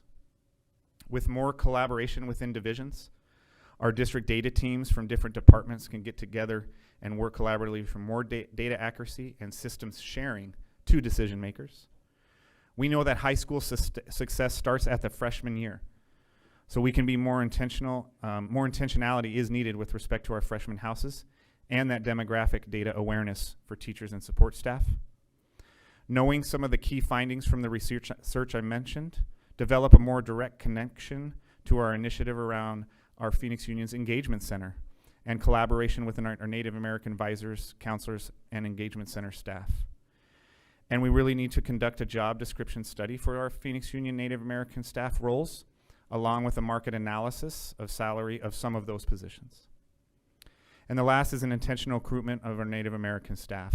We, as mentioned earlier, need to work on our leadership pipeline and development for representation in that job family. And I will just close with this. It has been a pleasure presenting just one of our many groups of students within Phoenix Union. And I know that you would agree with me when I say that just like all of our students in Phoenix Union, they are beautiful and capable of success. And with that, we will answer any questions. Thank you for this. This is a lot, and I really am truly grateful for this deep dive on this special population. Native American students, you know, we have a land acknowledgement, and it was hit upon many times that, you know, the work that we do, having a Native American education program, having Native advisors, having Native developed curriculum for literature, for government, for history. Those are ways that we live our land acknowledgement commitment, which is sadly missing from many land acknowledgement commitments. There's the words there, but the action isn't there throughout many systems and organizations that have gone through the land acknowledgement creation process. Concerning is the achievement. And we all know that the pandemic has hit not only all of our population, but specifically Native American students. The socioeconomic, the cultural, the academic deep dive very much, I think, speaks to the holistic nature of being an urban Native. Being an urban Native is much different from living on the reservation. I come from the reservation. I loved it there. We moved here when I was 8. I was angry about it. I'm 43. Wait, how am I? I'm 44. I'm 44. I'm 44. And it has been my dream to go back. People around me know if Diné College called me, I'm gone. I am gone. So the focus on cultural relevance, the focus on belonging really does help student achievement. And thinking back to my high school days, it wasn't until my senior year that I knew that we had a Native American education program. And the relationships and the friendships that I made across the district, not just at North, but at Bostrom, at Camelback, at South, at Alhambra, I still have those connections.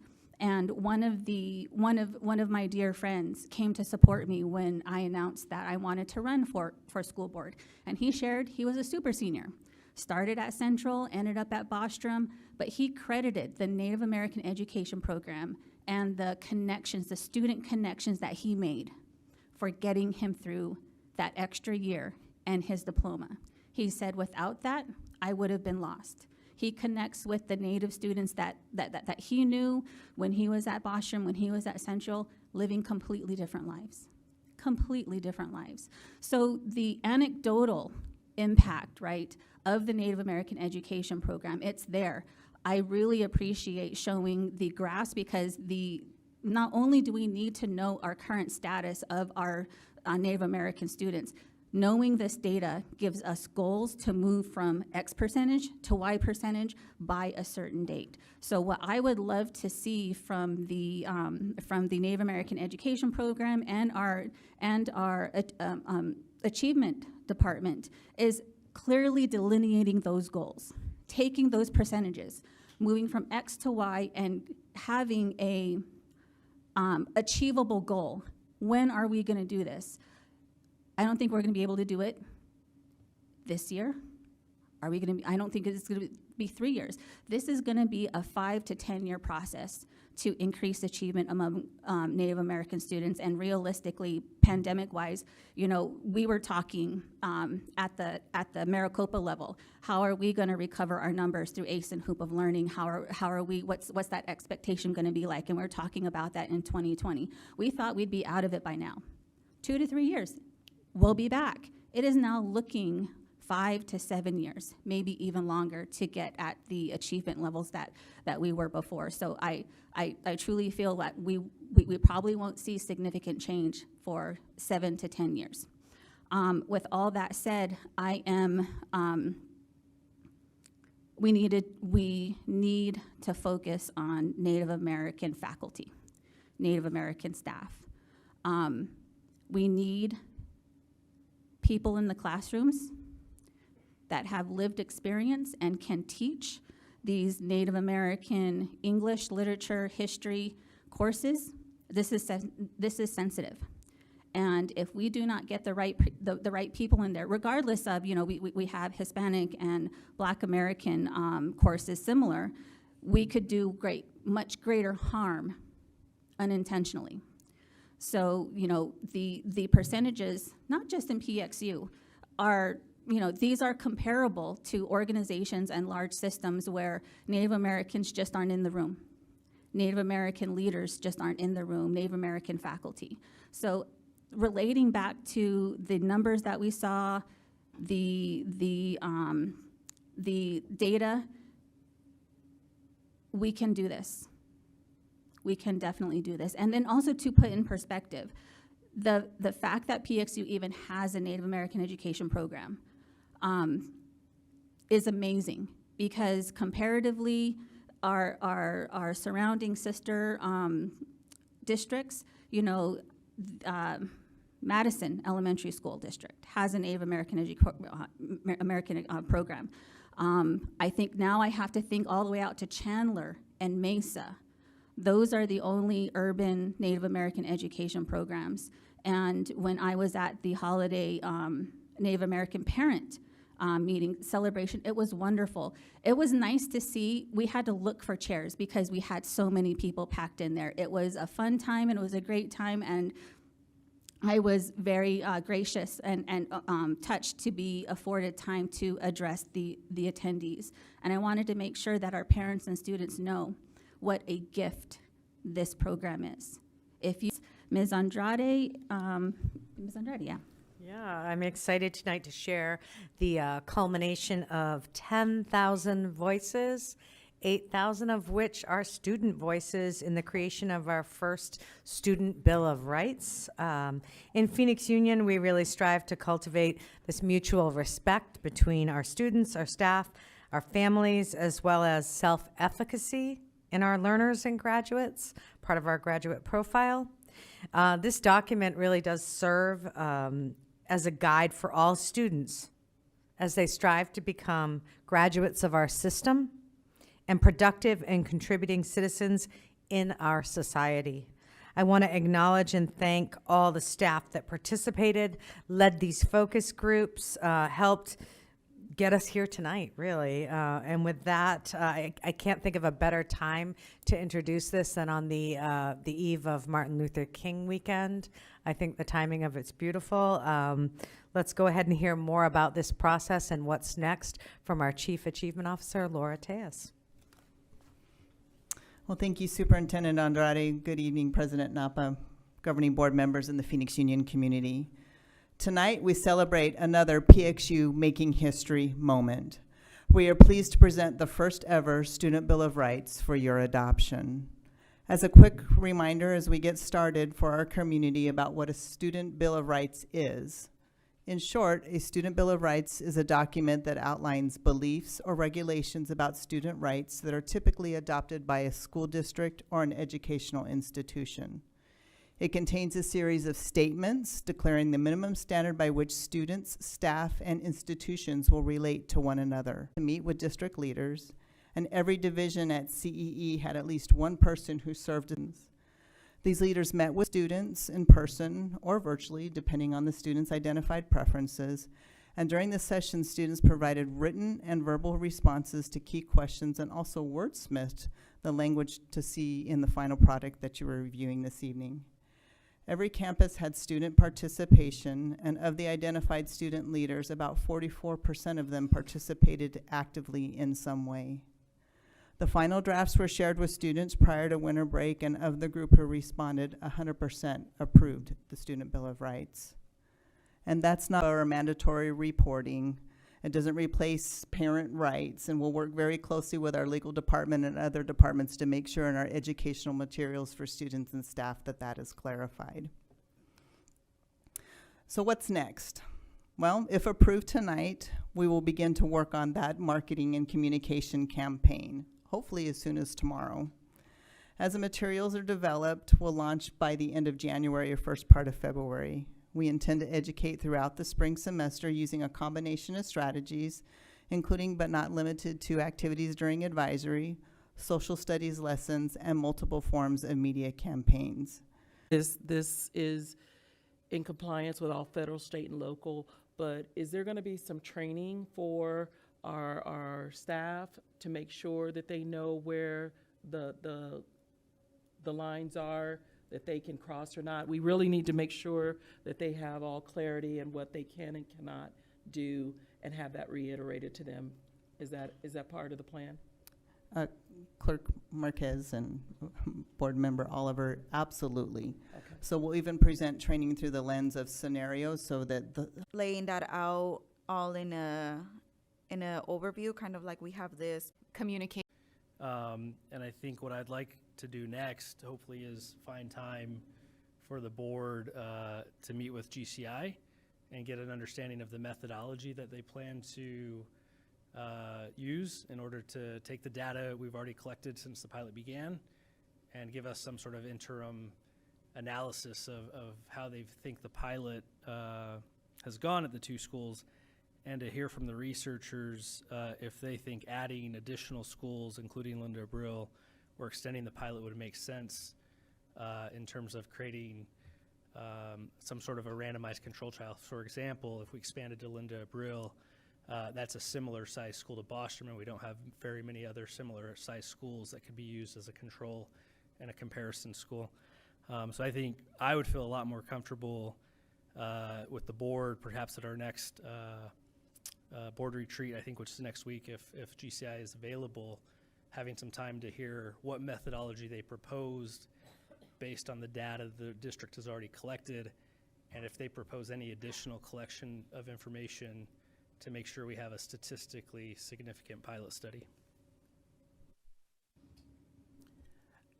Understood, Member Marquez, but I think that if we have more data coming from more sources, that will help us in understanding what we're getting, and seeing as though the staff at Linda Brill and some of the parents in our last meeting asked us to do this, and we have the equipment to do so. I don't see where that would be a problem, adding that and having more data come to us. We've already set the parameters on what we want to see coming from this pilot program, so I don't see that would be a problem or an issue by adding Linda Brill. Further discussion? Nope. Okay. Motion has been made by Board Member Oliver, seconded by Board Member Para. On the motion, those in favor indicate by please saying aye. We'll do a roll call vote, and of course nay if you are opposed. Board Member Para. Aye. Board Member Hernandez. Nay. Board Member Oliver. Aye. Board Member Marquez. Nay. And myself is a nay. Leela Alston and Nikita Ross are not here. The motion does not pass.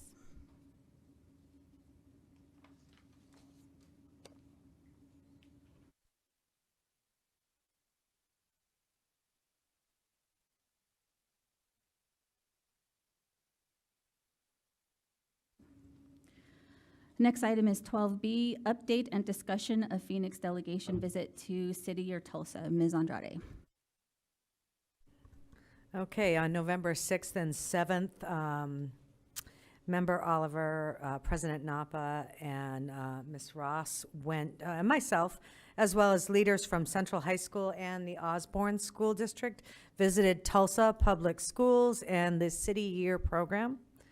But because not everyone on the board attended, those who did participate were asking to share their recommendations, information, and just reactions overall. Also would like at this point to invite Principal Jacob Lambert up to the podium to be able to share as well his perspective. Always important to get the principal's perspective. And just again, wanted to set aside time to share, discuss, and instruct on next steps if needed, and just not leave it kind of out there. So with that said, let's start off by hearing from Mr. Lambert. City Year, Tulsa. All right, thank you. President Napa, new President Napa, Clerk Marquez, Superintendent Andrade, ladies of the board. So I was very fortunate to go visit the City Year program with a few members of our board. On my trip, I was looking at it along with my freshman house coordinator from the perspective of campus implementation, as well as kind of usefulness where it could apply. We were also joined by our Osborne Middle School, Solano Elementary School principal, and Osborne Middle School principal, Carol Hayes. So some of the first things that were really clear was this was a set of young adults that signed up for a quasi-youth mentorship / tutoring tiered intervention support program that they receive extensive training throughout the summer prior to starting, where it was very clear that they were there for the right reasons. They were very excited to work with their students in Tulsa, and I just immediately envisioned the idea of having anywhere between 6 to 10 extra set of hands, eyes, and ears inside of my freshman classrooms, and I couldn't imagine any of my teachers or any of my campus members being disappointed with having more support. So not only were they providing tiered academic interventions inside of the classroom, they were able to pull out students and do small group instruction under supervision in different setups, as well as they had a very robust tracking system for how they were working with students that had been identified as needing either academic support, social emotional support, or just check-ins due to various reasons like attendance, coming back from in-school suspensions or referrals, checking in with students when they are not on campus virtually, all of those things. So it was very clear from the second that the students walked in the door that the City Year delegation was there. They were excited to see you. They were smiling. They had lots of cool things that they were doing, all the way until the end of the day when they would do their debrief through their point system and their tracking. So I know from a campus implementation standpoint, I would be incredibly excited. Some of the hidden factors that looked really exciting about the program, just talking to the principal on our shadow, she said that they've had a large or a significant enough number of City Year delegates eventually turn into teachers inside of their school district. And I know that in itself as a principal is really exciting, getting an opportunity to get young adults into our classrooms, experience what teaching is like, the impact that they have, and then turning those individuals into our teachers. And additionally, if we were to move forward, the idea of partnering with, specifically for us, partnering with Osborne Middle School, I think it benefits us twofold. One, it helps us with that transition. As you guys know, we're not a unified school district, but the idea of our City Year delegates being able to kind of collaborate and really work on transitioning. These are the things that we did to support our #1 feeder school, Osborne Middle School, anywhere between 220 to 240 students, as well as I forgot what my last point was going to be, but overall it was very exciting And it was an opportunity for us. I'm hoping it's an opportunity for us in the future. I know there's some other things that need to be discussed and figured out and all that good stuff. But from a campus standpoint, we'd be incredibly excited, and we would sign up first if possible to be the pilot for this program. So, if you have any questions, let me know. Thanks.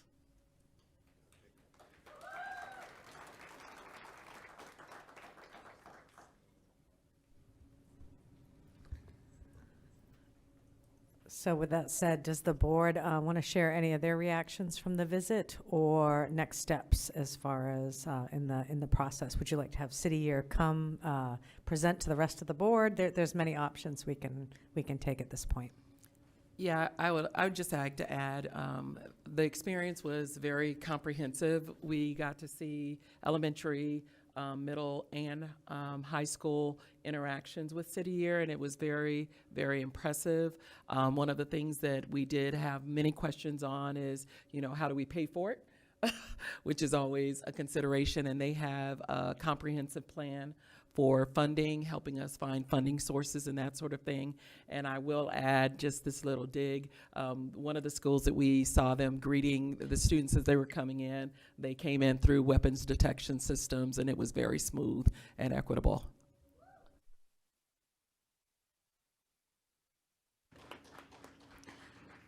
I think what was most impressive about the trip to City Year was the fact that this program was a early warning indicator. There were interventions for students, whether I believe math and science, English, reading, and students who were not performing at the level that they should be. They had one-on-one time with their City Year coach, and so they were able to have time one-on-one outside of the classroom to get where they needed to be. And, putting this in a freshman house, I think makes sense. The first year is so important to determine that graduation rate, right? To get our student from first day freshman year to the walking across for graduation. I was very impressed. Coming from a AmeriCorps background with public allies, I am always, in support of these federal type of programs, these service programs. On the other side, the schools are going to be have to have the salaries, right? But the salaries, as far as I know, are livable living allowances versus, having hiring someone full-time. That brings to mind a equity issue. But in my mind and in my experience as a AmeriCorps member, is that the salary, yes, you do work for a very reduced livable wage, but the medical is the medical insurance is handled by the program. There is an Eli Siegel Award after they complete their term of service. When I did my first year, it was about $6,600. My second year was closer to $7,000 or more than $7,000. So the professional development. These City Year members are not going into the classroom unprepared. There's continual professional development to make sure that they are meeting the needs of those students. So yeah, fully support, and I really do hope that we get this program into our district. Clerk Napa? Yes. I did not attend the Tulsa trip, but I did spend 2 years as a City Year Corps member before college, working with middle school and high school youth in Boston public schools. And I would say that my 2 years of City Year as an AmeriCorps member were more formative than the 15 years that I've spent in the United States Army. So I'm incredibly, happy to hear that the board members that went to Tulsa enjoyed getting to know the City Year Corps members and staff. I know the Osborne School Board had City Year present virtually at their December meeting after the trip to Tulsa. I think a possible next step would be to see if city or staff is available for the entire board, whether they're available in person or virtually in February or March. And I think it would be really helpful if the superintendent and staff could draft some sort of a resolution that we might consider at that time. That would be non-binding, but show our support for City Year to continue exploring the opportunity to come to Phoenix. The way most AmeriCorps programs work is there's sort of a three-legged funding stool of federal AmeriCorps dollars, so it's money we wouldn't already be getting to add value to our district. And then school districts put up a third of the funding to support the program. And then City Year would have to go out and raise private sector funding from the Arizona philanthropic community and some of their national corporate sponsors as well, I think would be interested in coming to Phoenix. But I think a resolution showing our support would go a long way in terms of helping City Year take concrete next steps to come to Phoenix and come to our school district. All right. Thank you so much. Any further discussion or questions? All right. Moving on, the next item is 12D, update and discussion of the superintendent search process with potential action. Mr. Juvenal Lopez, Chief Development Officer, will introduce our search firm representatives. Mr. Lopez. C. Did I skip Sorry, C? yeah, there's a professional development. Oh, thank you. I did. 12C, discussion of governing board professional development process with potential action. Ms. Andrade. Yeah, thank you, President Napa. This should be fairly quick. As you know, we've had an opportunity to hear from the Council of Great City Schools. I believe A.J. Crable came to see us, school board partners came to see us, and we recently released an RFQ with a scope of work for continued professional development. But again, I recommend, in light of the permanent superintendent search and being at this point in the school year, I would recommend that we set some time aside either on January 19th to maybe discuss further professional development for this board and some targets or goals that they want to set for 23 or 24, 25 in preparation. Again, in the meantime, we can continue to have independent board professional development, which many of you already take advantage of. We've got the Council of Great City Schools legislative conference coming up in March, which is a great opportunity to attend and see what's on the legislative policy side. But again, we can discuss whether it's an independent consultant or someone coming in maybe as early as the April retreat to really work around guiding us around next steps in goal development and student outcomes. But again, want to hear from the board around their ideas for next steps for your own development. Okay. I looked at our current policies related to board professional development, and I made some suggested changes, and I wouldn't recommend us taking action, but I would be happy to work with any board members and our two, the governing board attorney and the district attorney, on wordsmithing this language for a first read potentially in February.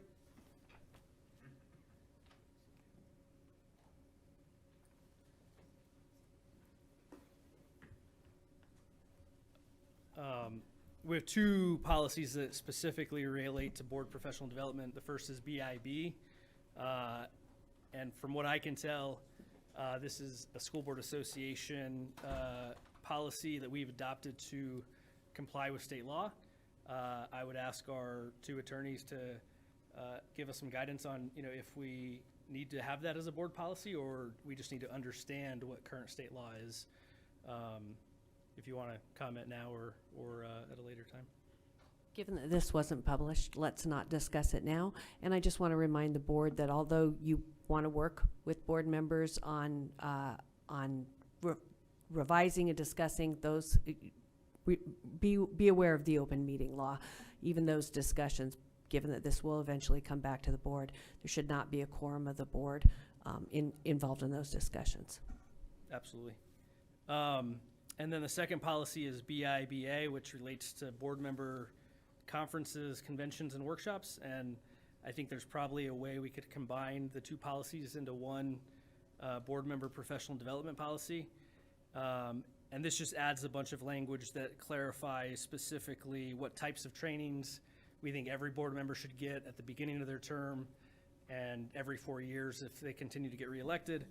And then also types of training that board members can go out and get on their own for conferences like NALEO or CUBE, Council of Great City Schools, and then setting a budget. So I left the numbers blank for a budget of how much each year we should expect board members to be able to spend. And it's just, you know, XXX is what I put. But I think if you're traveling out of state for conferences, it could be anywhere from, you know, $5,000 to $10,000 a year, depending on how many conferences we think is reasonable for board members to go to.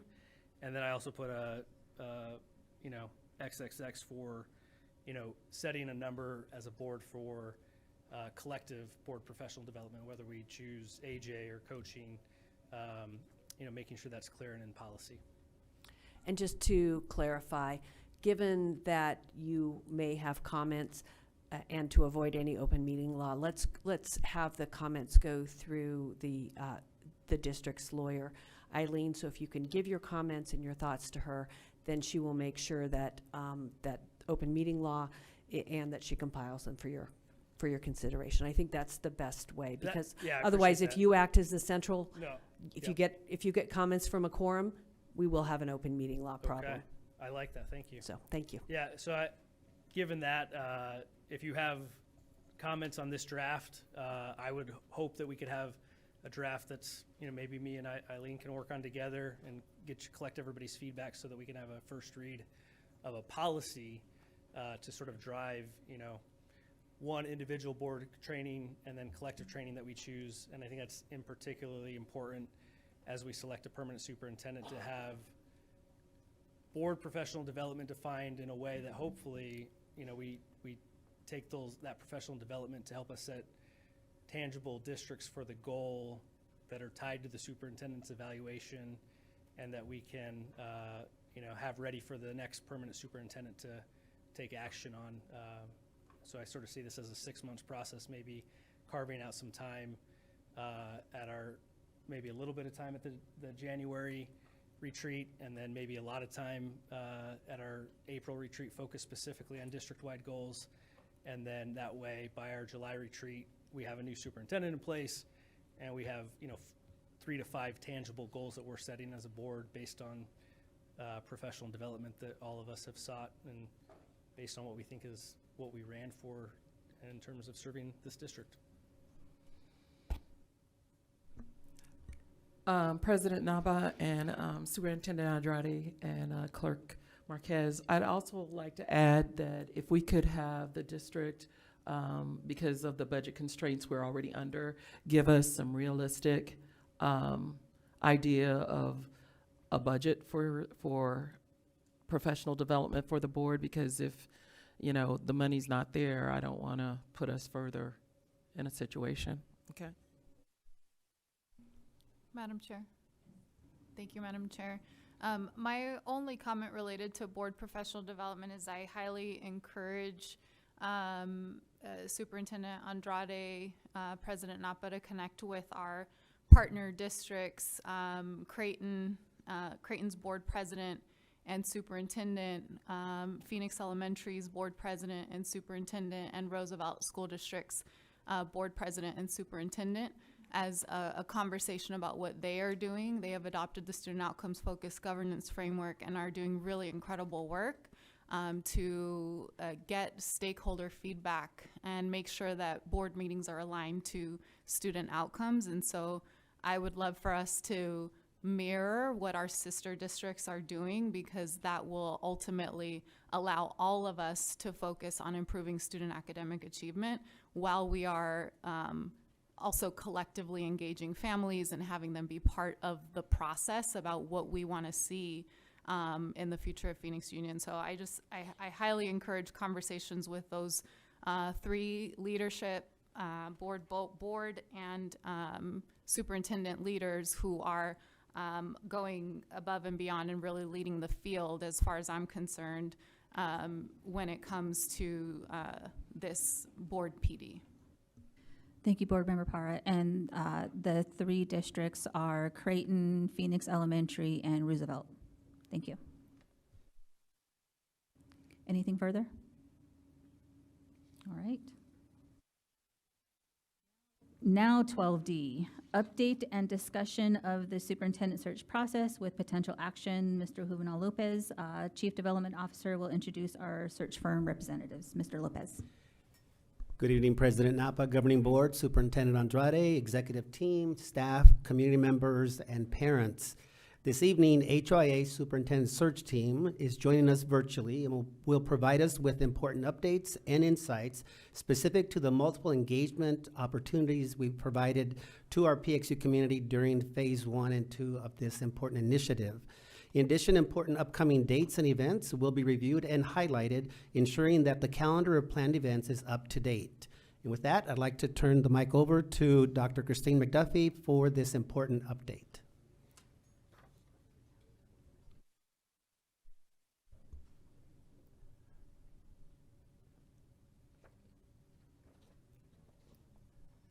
Search. I'm here this evening virtually with my colleagues, Carmela Franco and John Bash, and we wanted to focus our remarks this evening on how well things have been going, first and foremost. And we would like to share some updates regarding recruitment and engagement, and then talk a little bit about the calendar and next steps. So we'll start with a recruiting update with Carmela Franco. Thank you, Chris. And good evening, members of the board, staff, and audience. I'm pleased to share the recruitment update thus far with you and have some interesting information to share to kick that off. As of January 8th, there have been 935 visits to the Phoenix position announcement on the HYA website. That means 935 people have been interested enough to take a look at it, and we're really pleased with that. We're working with multiple networks to identify and recruit and become aware of recommended candidates who we should contact. So that's been a plus. Approximately 30 prospective candidates have been contacted directly by us, and there are follow-up discussions that will be continuing to be scheduled, including some in-person meetings. And some prospective candidates have not yet formally applied, but we're gauging their interest and answering their questions and touching bases with them. And we anticipate completed applications will increase, in particular with the release of the leadership profile report, and that's scheduled for January 19th. We have prospective candidates that we have spoken with who are waiting for that information, so it's very important. They want to know what staff, community, students, and other interested parties have thought about the next superintendent. And of the prospective candidates that we've contacted to date, about half are leaders in Arizona and the other half serving in other states across the nation. As the posting closes a month from tomorrow, February 12th, we're going to continue to the work of identifying and recruiting top candidates for this part of the search process. Thank you. Thank you, Carmela. Now we'll ask our colleague John Bash to update you on the engagement efforts underway.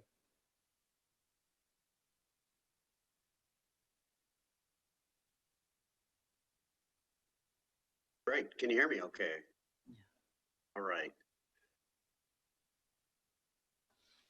On December 20th, we sent the board a written update summarizing the engagement effort to that point. And we were extremely pleased with the students, staff, and community members we were able to meet with.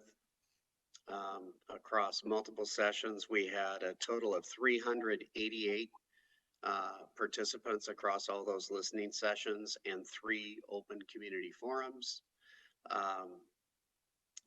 And we want to really compliment district staff and your technology team who helped facilitate multiple ways to participate, including a remote option for those who couldn't attend in person. I won't be going through the entire list of groups that we met with, but again, a special thank you to Juve and the liaisons we're working with at the district that helped contact folks and schedule them for our visits in December. Particularly the student groups that we met with who had valuable information to share. And so we're excited to formalize the leadership profile report that we'll be presenting to the board next week, summarizing the strongest themes we heard. In addition to the listening sessions and forums, the board did elect to administer a stakeholder survey that recently closed. We had 1,505 responses to that survey. The largest group in the survey were parents or guardians of currently enrolled students, right at 40%. And then almost a third of the respondents were certified or licensed teaching staff at 32%. And then the third largest group was current or former students at 12.7%. We are wrapping up some final listening sessions with higher education and feeder district partners. Again, another list of folks and contact information provided by the district. So total engagement participation as of January 8th is 1,893 people.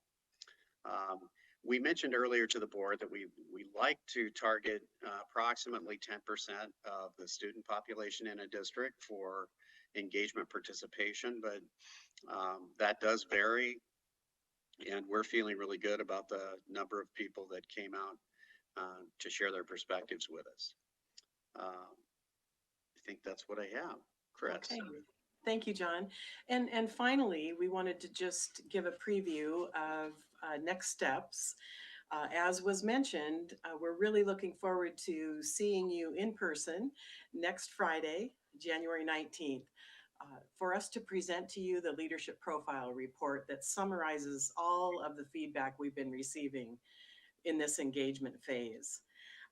And then beyond that, obviously recruitment and pre-screening of candidates will continue vigorously over the next month.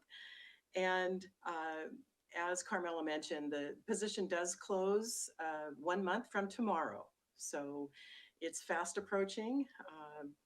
And we will be bringing you the candidates who have completed applications on the 23rd of February. First round interviews the 29th, and then of course we're holding March 4, 5, and 6 for finalist interviews. So we're moving along, making great progress, and we so appreciate the, again, support of staff and the direction of the governing board. It's been such a pleasure to work with all of you. We'd like to open it up for any questions you might have for us at this time. Board members, any questions? No. I have a question of clarification. When we first met back in November 13th, I remember the board took a vote mainly at the mainly because it was mentioned by our consulting firm. Do we want the candidate to live in PXU district? And I believe we took a vote on that, and the vote was to approve, and the candidate has to live within, or the preferred candidate needs to live within PXU boundaries. I feel that that's unnecessary. Can you confirm that that's something, I was looking at the website and I'm not seeing that in the in the eligibility. In the posting? Yes. And I don't have that in front of me. I'm looking to John or Carmela. Do you have it in front of you? I don't believe it's in the posting, but typically, once the board identifies a candidate of choice, a part of the negotiation process is visiting with candidates regarding the residency requirement. Occasionally, you'll have a candidate that has circumstances that might require a grace period before they can relocate. For example, selling a home and purchasing a new home. That's a pretty common occurrence if they're not already living in the area. So we typically see that discussion occur, but we do convey as we conduct our recruiting visits with candidates that it is the board's desire that candidates live within the district. Any questions? Madam Board Member President, Marquez. I guess the way this agenda item, has potential action, is that an action that we want to clarify that they live in the greater Phoenix area and have that put on the posting, or do we want to wait until we identify candidates? I feel since we took a vote that we should correct that vote because it's my feeling that the superintendent position is not an elected position. There is no residency requirements. To require someone to uproot from Tempe to live in Central Phoenix, I think is unreasonable. So therefore, I move to change the residency requirements for the superintendent from required to live within PXU boundaries to required to live in the greater Phoenix area. Is there a second? Thank you. Board Member Hernandez. Discussion? All those in favor? Aye. Aye. All those opposed? Any abstentions? Motion carries. And President Napa, if we could circle back to the meeting next Friday, the 19th. Speaking of taking action, Dr. Lopez mentioned that you took formal action also on much of the calendar, but it sounds like you didn't officially endorse our presentation of the leadership profile report for next Friday. So I would defer to Dr. Lopez or SB for direction on whether actual action is necessary. Superintendent? I would go ahead and make a motion to reaffirm this current timeline so that it's renewed and adopted. Thank you. Do I have a motion? Thank you, Board Member Oliver. Second. Thank you, Board Member Hernandez. Discussion. All those in favor? Aye. Aye.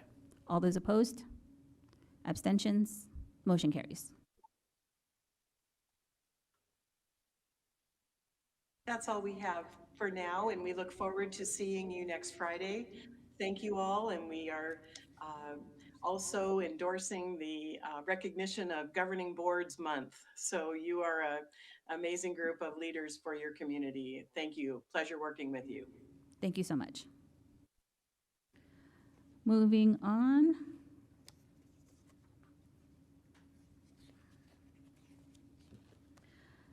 E, approval of revised governing board policy IJOA and name change on first reading from field trips to student travel.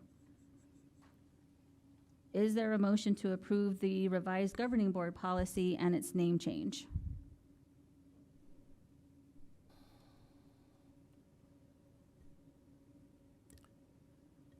So moved.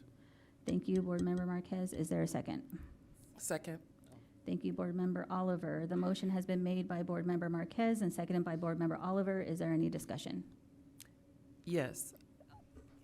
Jenny, Board Member Hernandez raised her hand first. Thank you, President Napa. I just have a few clarifying questions. I know this was a very needed policy change, and I'm very grateful that it's on the agenda today for approval, and I'm glad we approved it. Are we notifying parents and families of this change? That's my first question. Will this policy be in the handbook, and will it require parents to sign it in order for it to be approved through them? Because I know sometimes in the handbook you have to sign. So those are my questions. President Napa and members of the board, that's a great question. When we go to adopt this policy, we will enact the effective date. It is not going to be immediately because the procedural handbooks and process mid-year will need to be adopted and aligned so that we roll it out with a new school year and gives ample time for that parent communication into the student and family handbook, et cetera. So upon final adoption, we'll probably move this to be either at the start of the school year, whatever that date is in August, or end of July. Perfect. And because it's going to be in the handbook, it is in Spanish, correct? It will be in Spanish, provided in Spanish. Yes, of course, we'll have that version. Thank you. Thank you. Board Member Oliver. Yes. Under the types of trip, under field trip, there's some language about approval of a parent or guardian to have a student ride in a private vehicle. I was wondering if we could add some additional language about insurance and licensing and making sure that there's in those private vehicles, there's a stipulation that the vehicle's insured and the person is properly licensed. Thank you, Board Member Oliver. That would be in the procedural guidelines. Okay. That will be accompanying this at a later date. Okay, thank you.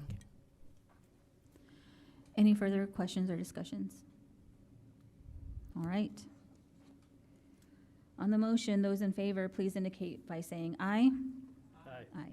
Those opposed, please indicate by saying nay. Any abstentions? Motion carries.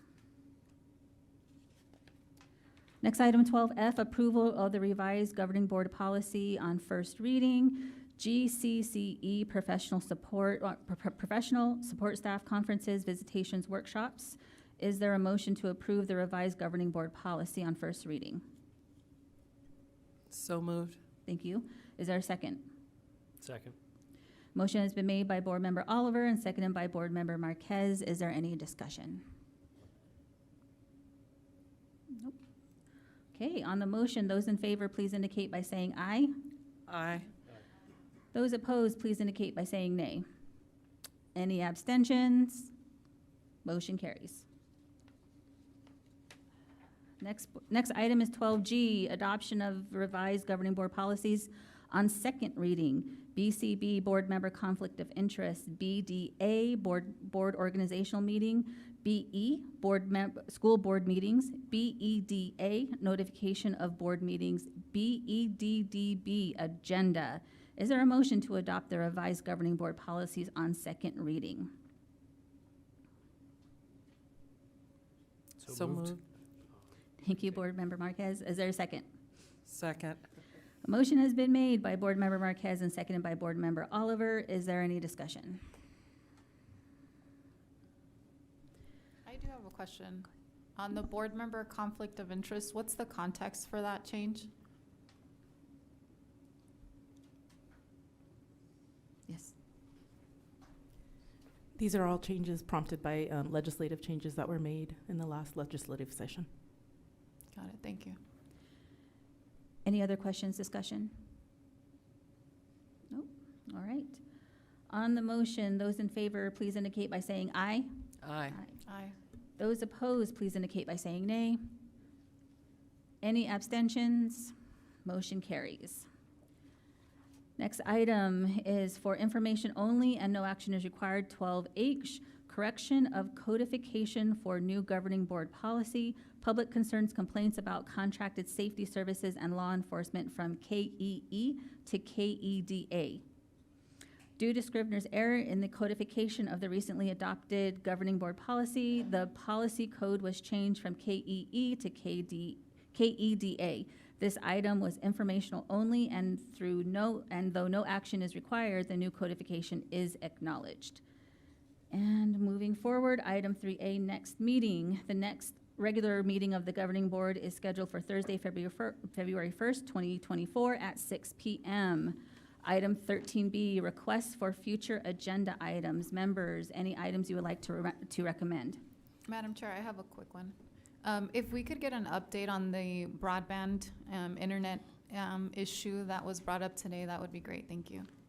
Duly noted, thank you. Board Member Oliver? Yes, and also, I know the PXU Black Alliance gave us that report.